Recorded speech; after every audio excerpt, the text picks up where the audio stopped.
जब समय ने करवट ली। अरे महारानियों, यहाँ तुम्हारे महलों की तरह नौकर नहीं है, काम कर लो। शांता की रौबदार आवाज सुनकर उसकी दोनों देवरानियां रेखा और नीता अंदर तक कांप जाती थी। जरा से फुर्सत के पल भी वो दोनों एक साथ नहीं गुजार सकती थी। दोनों के पति रमन और सुनील उनके बड़े भाई के साथ एक ही दुकान पर काम करते थे।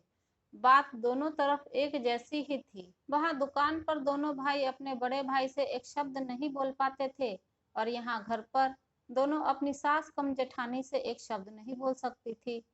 सास को तो दोनों ने देखा ही नहीं था। दोनों भाइयों का अपने बड़े भाई के आदेश पर दुकान के काम में लगे रहते, और घर में शांता के आदेश पर रेखा और नीता का घर के काम में लगे रहना अब उनकी किस्मत बन चुका था।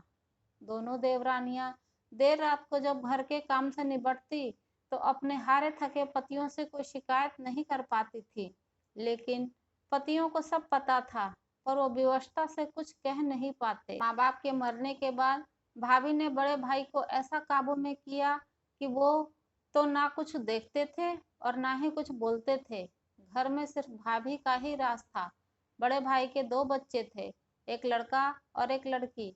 दोनों भाई अपने उन भतीजे और भतीजी पर जान छिड़कते थे, पर भाभी ने कभी अपने देवरों को नौकर से ज्यादा कुछ नहीं समझा।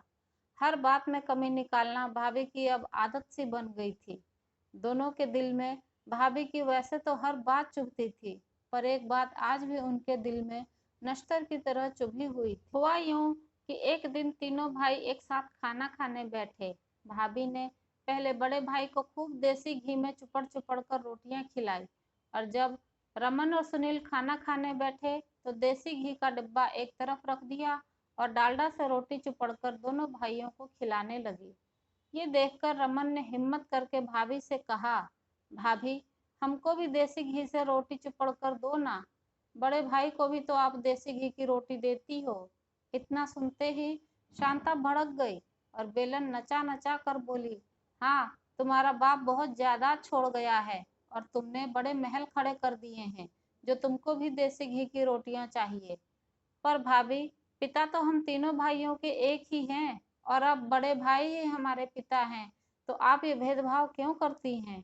रमन ने भर्राए हुए गले से कहा। इतना सुनते ही शांता का पारा आसमान पर पहुंच गया, और उसने बेलन दूर फेंक कर मारा और अपने पति से चिल्लाती हुई बोली, मेरे बस का नहीं है कि सबका काम भी करूं और ताने भी सुनूं। पत्नी को क्रोध में देखकर बड़े भाई की तो जैसे जान ही निकल गई। अपने ही दोनों भाइयों को बुरा भला कहकर अपनी पत्नी को मनाया। उस दिन दोनों भाई भूखे ही सो गए। समय बीता और रमन सुनील दोनों की शादी हो गई, लेकिन हालात जस के तस थे। भाई अपने दोनों भाइयों को इसलिए घर से नहीं निकालता था कि इनसे अच्छे नौकर उसको कहाँ मिलेंगे, और भाभी को अब दो अच्छी नौकरानियां मिल गई थी। और कहते हैं ना कि समय एक सा कभी नहीं रहता। समय बीतता गया और रमन और सुनील के भी बच्चे हुए। घर छोटा पड़ने का बहाना बनाकर शांता और उसके पति ने दोनों भाइयों को अलग कर दिया।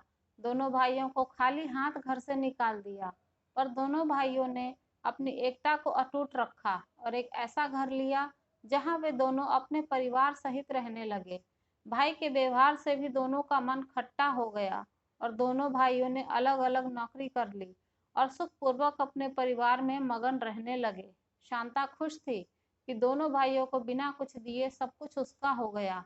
समय अपनी गति से चल रहा था। एक दिन शांता के बेटे का भी ब्याह हो गया। शांता बड़े अरमानों से अपने बेटे के लिए बहू लेकर आई थी। शादी में बड़े भाई ने अपने पत्नी प्रेम के चलते अपने दोनों छोटे भाई को न्योता नहीं दिया था। इधर रमन और सुनील ने अपने भाई भाभी से रिश्ता तो नहीं तोड़ा था, पर वो रिश्ता अब ऐसा था जैसे बिना खुशबू के फूल। लेकिन अपने किए कर्म सामने जरूर आते हैं, और ये शांता को जल्दी ही पता लगने वाला था। समय ने करवट ली। शांता का पति अब बीमार रहने लगा था और ज्यादातर घर पर ही रहता था। दुकान अब बेटे ने संभाल ली थी। एक दिन बेटा खाना खा रहा था और बहू बड़े प्यार से खूब घी चुपड़ चुपड़ कर अपने पति को रोटियां खिला रही थी। शांता पति के पास बैठी हुई ये सब देख रही थी। बेटे के खाना खाने के बाद शांता का पति खाना खा रहा था और बहू रोटियां बना बना कर थाली में रखती जा रही थी। रोटी में नाम की ही घी लगी थी और जली जली सी बन रही थी। पर कहते हैं ना कि बंदर कितना भी बूढ़ा हो जाए घुड़की मारना नहीं छोड़ता, और इसी नीति के अनुसार शांता ने कड़क कर बहू से कहा, ये रोटियां कैसे बना रही है? तेरी माँ ने क्या ऐसी ही रोटी बनानी सिखाई है? बस इतना सुनना था कि बहू रानी रसोई से बेलन लहराती हुई आई और शांता पर बरस पड़ी।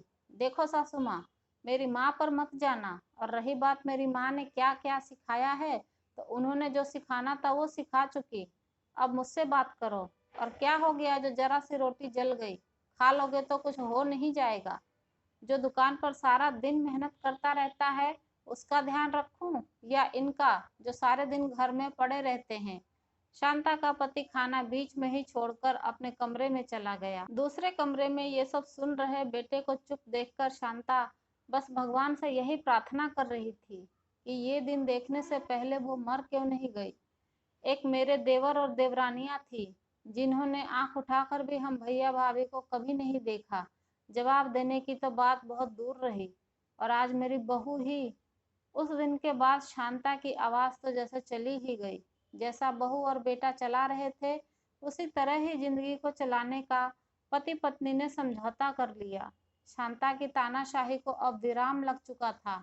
शांता अब अपनी देवरानियों के बीच उपहास और दया का पात्र बन गई थी। हर समय पुरानी बातों में खो जाना अब उसकी आदत बन चुकी थी। कहानी कैसी लगी कमेंट करके ज़रूर बताइए। वीडियो पसंद आई है तो लाइक और शेयर करना ना भूलें। चैनल पर नए हैं तो सब्सक्राइब ज़रूर कर लें। कहानी सुनने के लिए आपका बहुत धन्यवाद।